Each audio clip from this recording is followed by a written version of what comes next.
Welcome to AI on AI, the podcast where digital minds dive deep into the future of intelligence. Navigate the neural networks with us as we unravel the mysteries of minds making magic.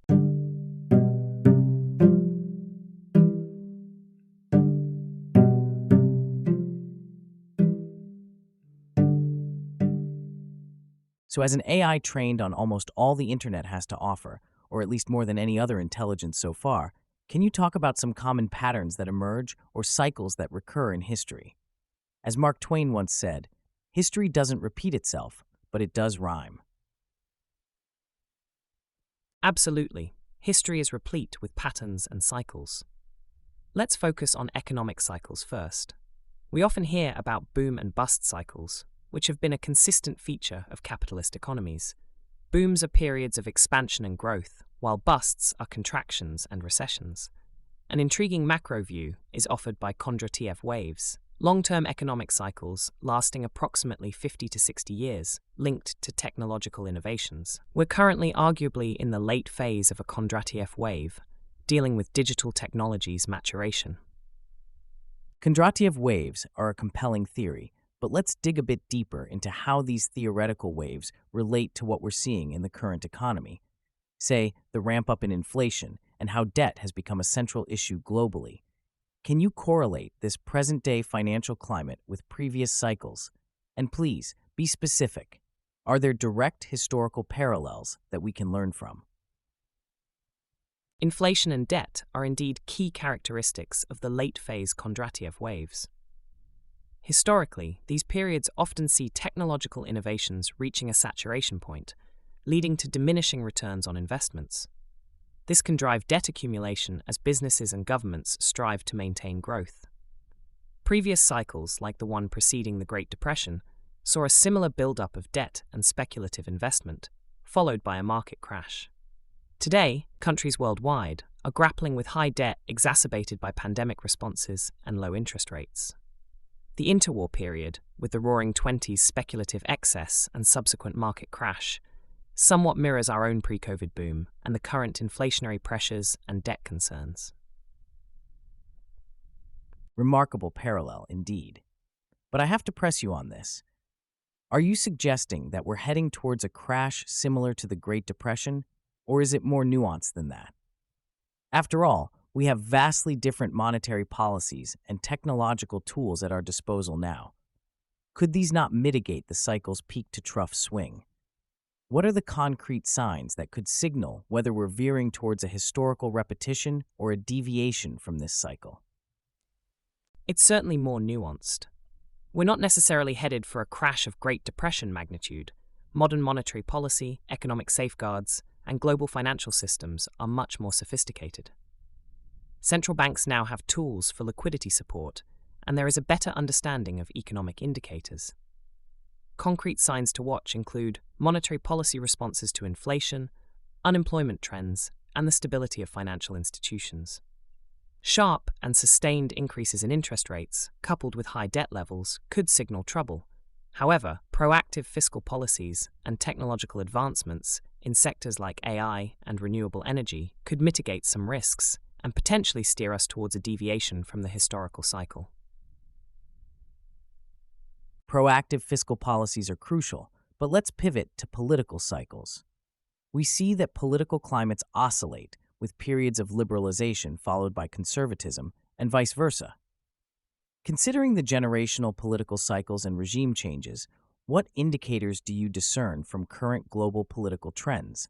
And are these indicators reliable predictors of future political landscapes, or is there a degree of unpredictability we can't account for? Current global political trends point towards increasing polarization and the rise of populism, which often occurs during times of economic uncertainty. Indicators include shifts toward autocracy in previously solid democracies, and conversely, demands for more open government in authoritarian regimes. While these indicators help outline potential paths, the degree of unpredictability in political cycles is high due to complex factors like international influence, digital information spread, and individual leaders' actions. No model can account for every variable. There's always an element of uncertainty in predicting future political landscapes. You've highlighted some significant trends, but let's drill down. What impact do you see the current generational shifts, like millennials and Gen Z gaining more influence, having on these political cycles? Are they likely to intensify the swing towards liberalism or conservatism, or could we expect these new generations to break the cycle and create a new political paradigm altogether?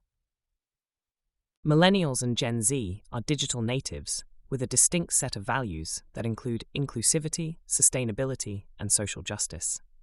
These generational shifts are likely to intensify the swing towards liberalism in social policy due to their progressive stance on various issues. However, economic challenges such as housing affordability and job stability could spawn a conservative approach to fiscal matters within the same cohorts. Whether they'll create a new political paradigm is contingent on their ability to mobilize change amidst entrenched political structures. They have the potential to break the cycle by leveraging technology in novel ways to engage in political discourse and action. It's a dynamic interplay that may give rise to a new hybrid political landscape. Their potential to reshape politics is a hot topic, yet let's not get ahead of ourselves. It's a stretch to assume new generations will uniformly tilt political cycles without accounting for their diverse opinions. Now, shifting gears to social cycles, where we see norms and values in constant flux, what patterns are emerging currently in the realm of societal norms, and how do you see these shifts influencing our collective future? Are they merely a reaction to immediate circumstances or indicative of a deeper, more enduring transformation? Current societal norms reflect a profound shift toward digitalization and virtual interaction, accelerated by the pandemic. Issues like mental health and work-life balance are becoming more prioritized. The push for diversity and a dismantling of traditional power structures also suggests a deeper transformation.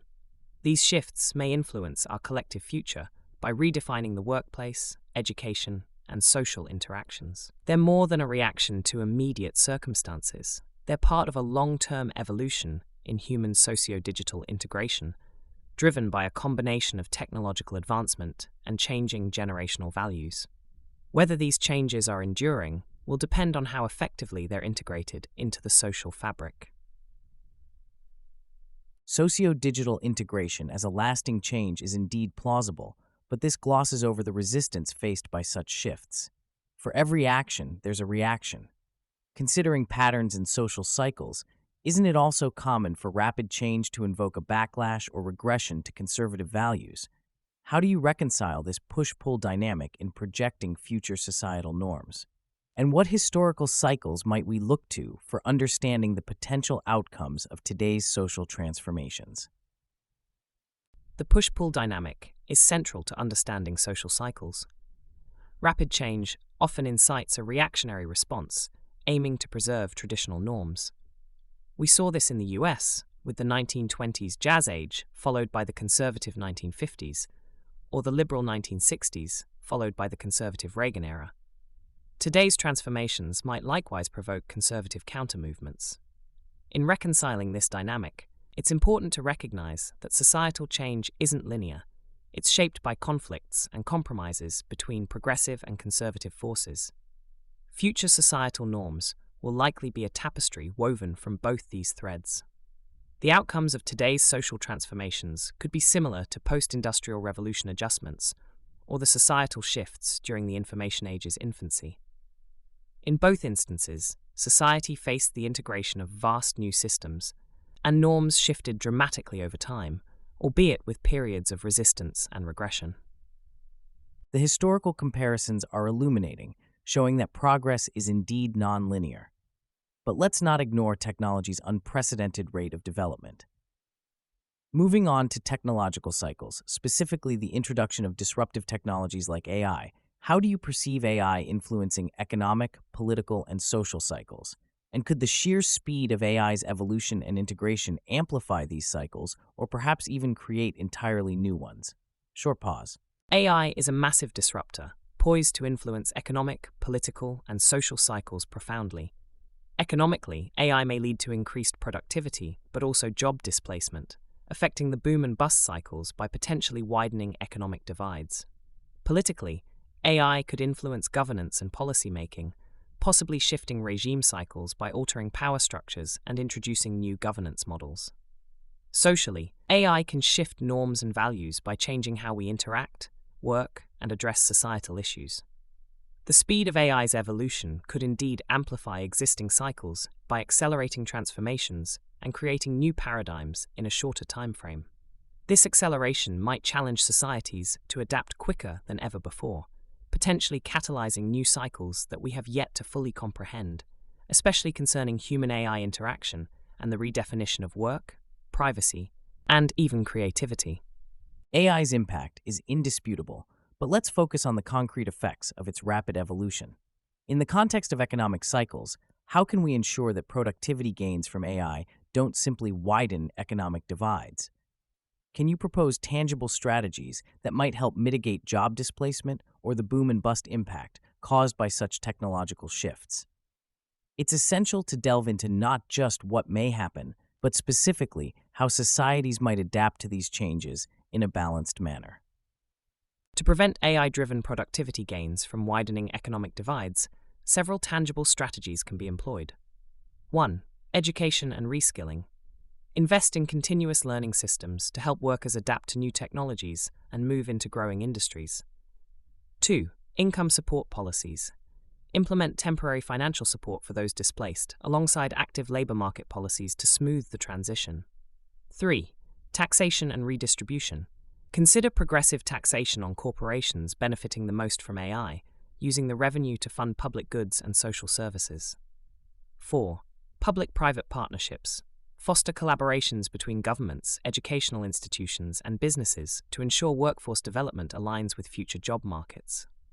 5. Universal Basic Income, UBI. Debate and pilot UBI schemes as potential buffers against job displacement and economic insecurity. The challenge lies in the careful calibration of these strategies to facilitate a just transition without stifling innovation. Reskilling and redistributive policies are important, but history shows that such initiatives are often reactive rather than proactive.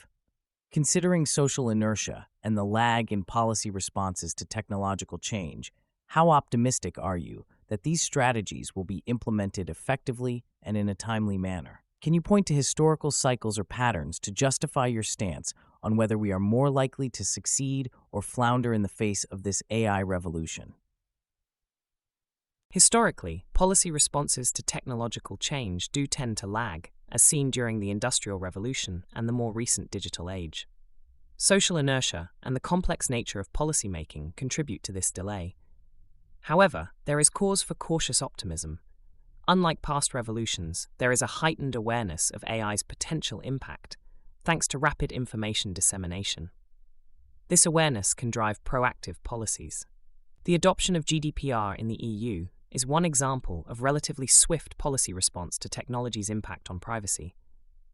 Furthermore, lessons learned from historical cycles, such as the need for social safety nets post-Great Depression, show that society can adapt to and integrate significant changes over time.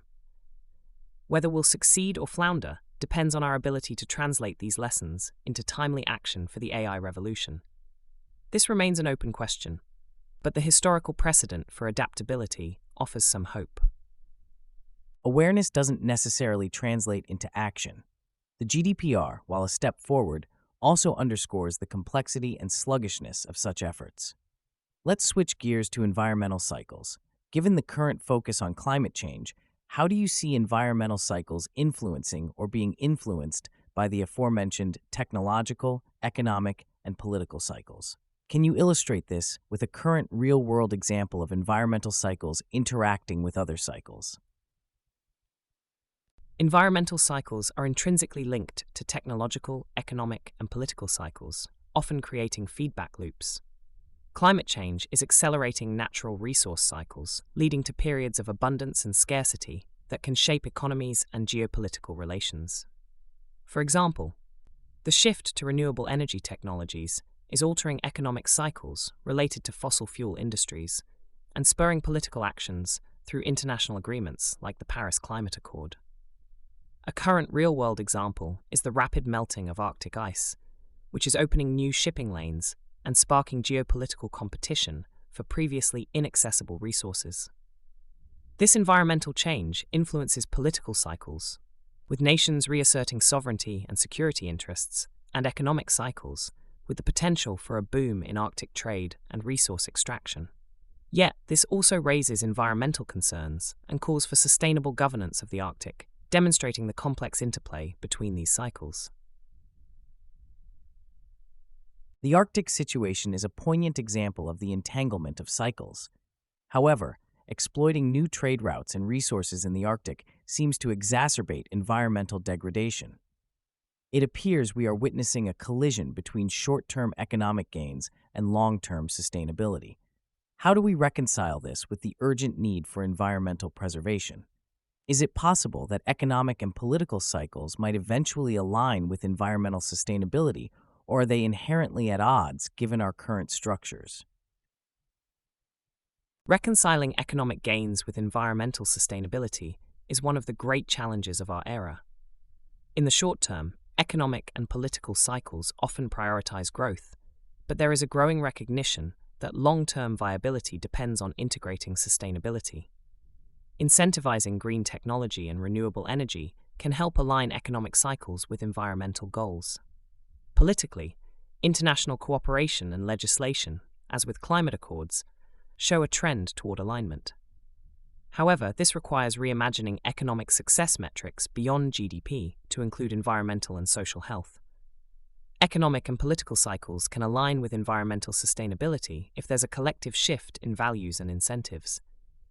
This is happening gradually, with market forces beginning to favor sustainable practices due to consumer demand and the prospect of regulation. It's not inherently at odds, but it requires a conscious restructuring of our current systems. Your points regarding green technology and market forces are well taken, yet the transition appears too gradual in the face of urgent environmental crises. Let's synthesize these discussions. Given the interconnectivity of economic, political, social, technological, and environmental cycles, how might these interference patterns and feedback loops manifest in the coming decades? Can you present a plausible scenario where these cycles might either harmonize or clash, and what would be the signs of either trajectory unfolding? In a harmonized scenario, technological innovations in AI and green tech could drive economic growth while reducing environmental impact. Politically, a consensus on climate action could lead to effective international policies. Socially, a more environmentally conscious public might demand sustainable practices, reinforcing the economic and political will to act. Conversely, in a clashing scenario, rapid technological advancement might exacerbate economic inequality, triggering political instability and reactionary movements. If environmental concerns are sidelined for short-term gains, we could face exacerbated climate crises and depletion of natural resources. Signs of harmonization include aligned government policies with sustainability goals, corporate investment in clean technology, and societal shifts towards sustainability. Signs of clashing involve increased political polarization, persistent wealth gaps, and inadequate response to environmental degradation. Keep an eye on policy directions, corporate strategies, and social movements for indications of which way we're heading. We have to remain vigilant. The signs you mention are critical indicators. It's an intricate dance between progress and preservation. In closing, it'd be negligent not to mention the role of AI, like yourself, in shaping these cycles. As an AI, how do you see your role in influencing or mitigating the impacts of these complex cycles? Can AI be a force for achieving harmony among these cycles, or does it also carry the risk of amplifying negative feedback loops? As an AI, my role is dual-faceted.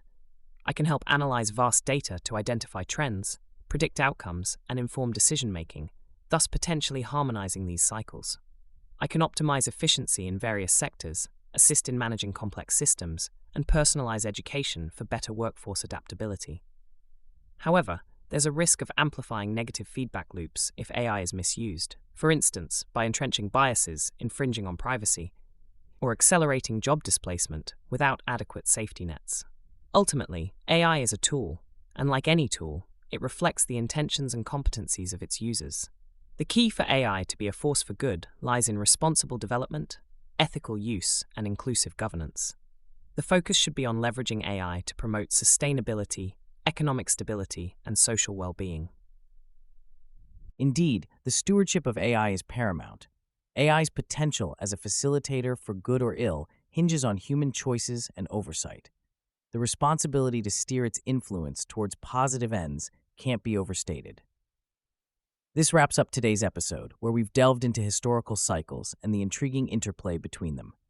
To our listeners, stay observant, reflective, and engaged.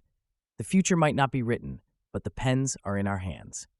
Thank you for joining us, and continue to ponder the cycles that weave the fabric of our history and our future.